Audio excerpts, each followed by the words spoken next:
আমার বেশ কয়েকটি সংসদ দেখার অভিজ্ঞতা হয়েছে। এই ত্রয়োদশ সংসদে এই অধিবেশনে সরকারি দল এবং বিরোধী দলের মধ্যে যে সৌহার্দ্য, সহমর্মিতা এবং সহযোগিতা আমি দেখতে পেয়েছি, অতীতে কোনো সংসদে এই ধরনের দৃশ্য দেখতে পাইনি।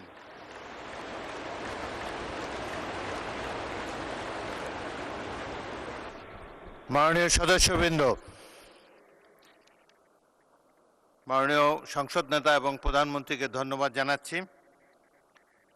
মাননীয় সংসদ সদস্যবৃন্দ, গত 12ই মার্চ 2026 খ্রিস্টাব্দ গণপ্রজাতন্ত্রী বাংলাদেশের মহামান্য রাষ্ট্রপতি জাতীয় সংসদে ভাষণ প্রদান করেন।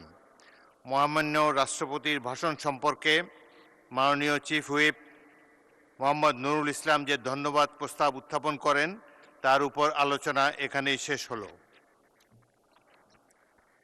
মাননীয় সদস্যবৃন্দ, চলতি অধিবেশনের সূচনা লগ্নে মহামান্য রাষ্ট্রপতির ভাষণ সম্পর্কে মাননীয় প্রধান হুইপ নুরুল ইসলাম সংসদে নিম্নরূপ ধন্যবাদ প্রস্তাব উত্থাপন করেন। বাংলাদেশ জাতীয় সংসদের এই অধিবেশনে সমবেত সদস্যবৃন্দ, মহামান্য রাষ্ট্রপতি মোহাম্মদ শাহাবুদ্দিন কর্তৃক 2026 খ্রিস্টাব্দের 12ই মার্চ সংসদে প্রদত্ত তার ভাষণের জন্য আন্তরিক ধন্যবাদ জ্ঞাপন করিতেছেন। মাননীয় সদস্যবৃন্দ, উত্থাপিত ধন্যবাদ প্রস্তাবের উপর কোনো সংশোধনী নোটিশ পাওয়া যায়নি। মাননীয় সদস্যবৃন্দ, এখন আমি ধন্যবাদ প্রস্তাবটি সংসদের সামনে পেশ করছি।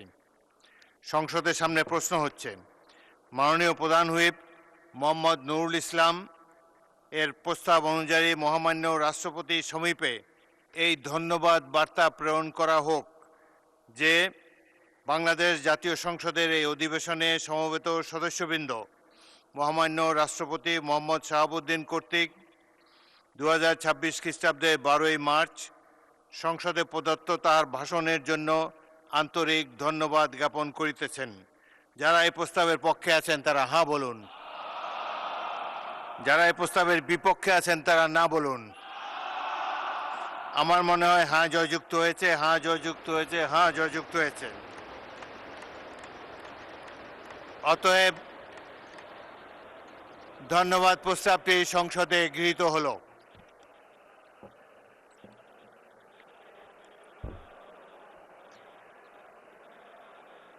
মাননীয় সদস্যবৃন্দ, ত্রয়োদশ জাতীয় সংসদের প্রথম অধিবেশন কিছুক্ষণের মধ্যে সমাপ্ত হতে যাচ্ছে।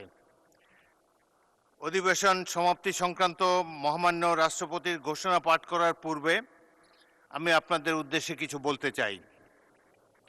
ত্রয়োদশ জাতীয় সংসদের প্রথম অধিবেশন সুষ্ঠুভাবে সম্পন্ন হয় প্রথমে আমি পরম করুণাময় আল্লাহর নিকট শুকরিয়া জ্ঞাপন করছি। সংসদ পরিচালনায় আপনাদের সক্রিয় অংশগ্রহণ ও সহযোগিতার জন্য আমি আন্তরিক ধন্যবাদ ও কৃতজ্ঞতা জানাচ্ছি। আপনাদের এই সহযোগিতা আমাকে সংসদ পরিচালনায় অনুপ্রাণিত করেছে এবং তা অব্যাহত থাকবে বলে আমার বিশ্বাস।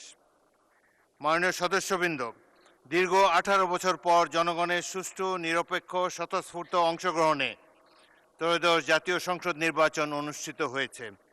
এই নির্বাচনের মাধ্যমে আমরা এই মহান সংসদে সক্রিয় অংশগ্রহণের সুযোগ পেয়েছি। তাই এই অধিবেশন ছিল বিশেষভাবে গুরুত্বপূর্ণ। আমার বেশ কয়েকটি সংসদ দেখার অভিজ্ঞতা হয়েছে। এই ত্রয়োদশ সংসদে এই অধিবেশনে সরকারি দল এবং বিরোধী দলের মধ্যে যে সৌহার্দ্য, সহমর্মিতা এবং সহযোগিতা আমি দেখতে পেয়েছি, অতীতে কোনো সংসদে এই ধরনের দৃশ্য দেখতে পাইনি।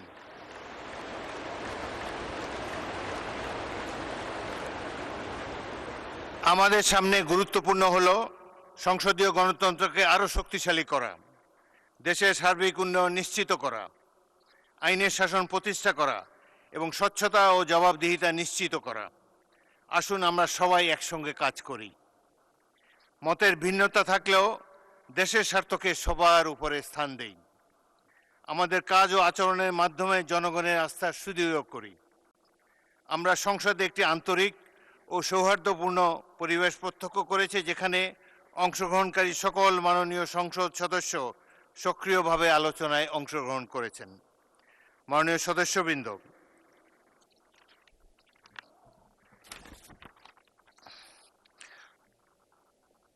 ত্রয়োদশ জাতীয় সংসদের যাত্রা শুরু 12ই মার্চ থেকে।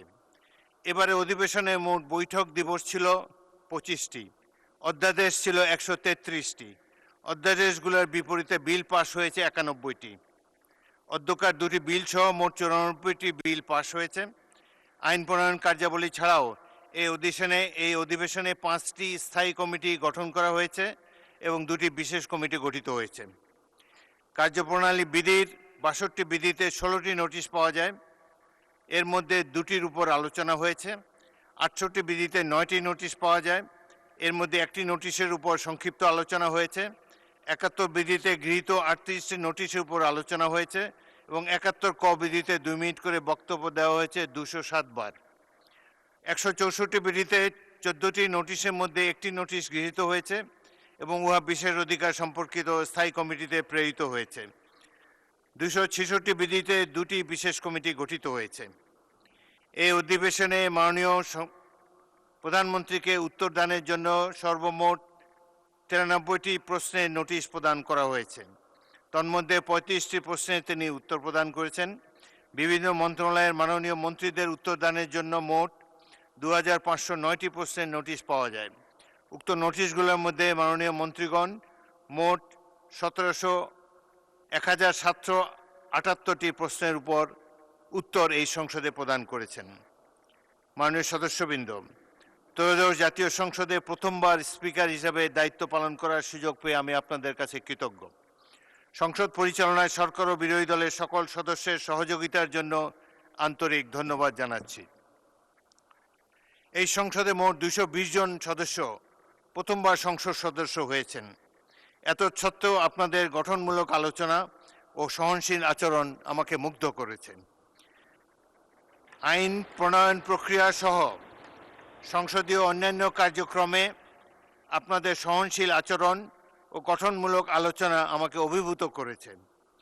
রাষ্ট্র পরিচালনায় নেতৃত্ব প্রদান ও দেশের জন্য গৌরব বয়ে আনার জন্যে সংসদ নেতা মাননীয় প্রধানমন্ত্রী তারেক রহমানকে সশ্রদ্ধ অভিনন্দন জানাই। বিরোধী দলকে কার্যকরভাবে নেতৃত্ব প্রদান এবং সংসদীয় কার্যক্রমে ইতিবাচক ভূমিকার জন্য মাননীয় বিরোধী দলীয় নেতা ডাক্তার শফিকুর রহমানকে ধন্যবাদ জানাচ্ছি। আমি কৃতজ্ঞতা জানাই মন্ত্রিসভার মাননীয় সদস্যবৃন্দ, মাননীয় চিফ হুইপ, হুইপবৃন্দ এবং সকল মাননীয় সংসদ সদস্যদের প্রতি। একইভাবে বিরোধী দলের মাননীয় চিফ হুইপ, বিরোধী দলের মাননীয় সদস্যদের প্রতিও আন্তরিক ধন্যবাদ জানাই। আমার সহকর্মী মাননীয় ডেপুটি স্পিকার ও সভাপতি মণ্ডলীর মাননীয় সদস্যদের প্রতি কৃতজ্ঞতা প্রকাশ করছি।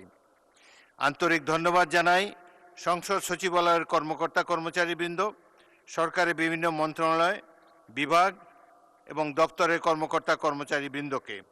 আরও ধন্যবাদ জানাই পুলিশ, চিকিৎসক, ফায়ার সার্ভিস, গণপূর্ত, বিদ্যুৎ ও টেলিফোন বিভাগ সহ সকল সংশ্লিষ্ট সেবা প্রদানকারী প্রতিষ্ঠানের ব্যক্তিবর্গকে।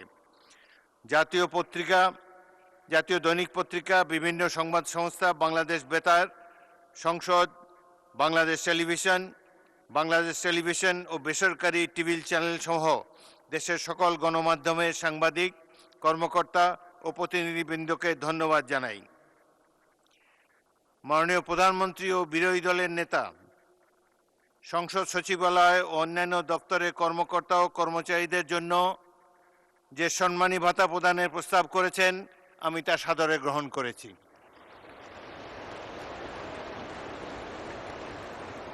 মাননীয় সদস্যবৃন্দ, মুক্তিযুদ্ধ ও জুলাইয়ের চেতনায় করব কাজ, গর্ব দেশ, এই প্রতিপাদ্য এবং সবার আগে বাংলাদেশ রাষ্ট্র পরিচালনার এই মূলনীতি সামনে রেখে আমাদেরকে এগিয়ে যেতে হবে। বর্তমান সরকারের অগ্রাধিকারমূলক কর্মসূচির মধ্যে রয়েছে দেশের প্রতিটি পরিবারের জন্য ফ্যামিলি কার্ড, কৃষকদের জন্য কৃষক কার্ড কার্যকর করা এবং কৃষি ও গ্রামীণ অর্থনীতিকে শক্তিশালী করা। বিশেষ করে খাল খনন ও পুনঃখনন কার্যক্রমের মাধ্যমে জলাবদ্ধতা নিরসন, সেচ ব্যবস্থার উন্নয়ন, কৃষি উৎপাদন বৃদ্ধি করার উদ্যোগ নেওয়া হয়েছে, যা প্রশংসনীয়। এটি পরিবেশের ভারসাম্য রক্ষা এবং গ্রামীণ জীবনমান উন্নয়নে গুরুত্বপূর্ণ ভূমিকা রাখবে বলে আমি বিশ্বাস করি। পাশাপাশি বিরোধী দল ও জনস্বার্থ সংশ্লিষ্ট বিষয়ে সংসদে গঠনমূলক আলোচনা ও নিয়মতান্ত্রিক কর্মসূচির মাধ্যমে জনগণের দাবি উত্থাপনে সক্রিয় ভূমিকা পালন করেছে বর্তমান বিরোধী দল, তা আমাদের গণতান্ত্রিক প্রক্রিয়া বিশেষ ভূমিকা রাখবে বলে আশা রাখি। এছাড়া ফ্যাসিস্ট আমলে মানবতা বিরোধী অপরাধ ও বিচার বহির্ভূত হত্যাকাণ্ডের বিচার নিশ্চিত করা, বিচার বিভাগের স্বাধীনতা প্রতিষ্ঠা করা এবং আইনের শাসন সুসংহত করাও আমাদের অঙ্গীকার। আমরা নিরপেক্ষভাবে মুক্তিযুদ্ধের স্মৃতি সংরক্ষণে কাজ করছি। একই সঙ্গে একটি মানবিক, অন্তর্ভুক্তিমূলক এবং জবাবদিহিমূলক রাষ্ট্র গড়ে তুলতে আমরা প্রতিশ্রুতিবদ্ধ। আমি দৃঢ়ভাবে বিশ্বাস করি ত্রয়োদশ জাতীয় সংসদ এইসব লক্ষ্য অর্জনে বাস্তব এবং কার্যকর ভূমিকা রাখবে। দেশ ও জাতির অব্যাহত সুখ ও শান্তি কামনা করে, সমৃদ্ধি কামনা করে এবং আপনাদের প্রতি সশ্রদ্ধ অভিবাদন ও আন্তরিক শুভকামনা জানিয়ে আমি প্রথম অধিবেশনের সমাপ্তি সংক্রান্ত মহামান্য রাষ্ট্রপতির আদেশ পাঠ করছি।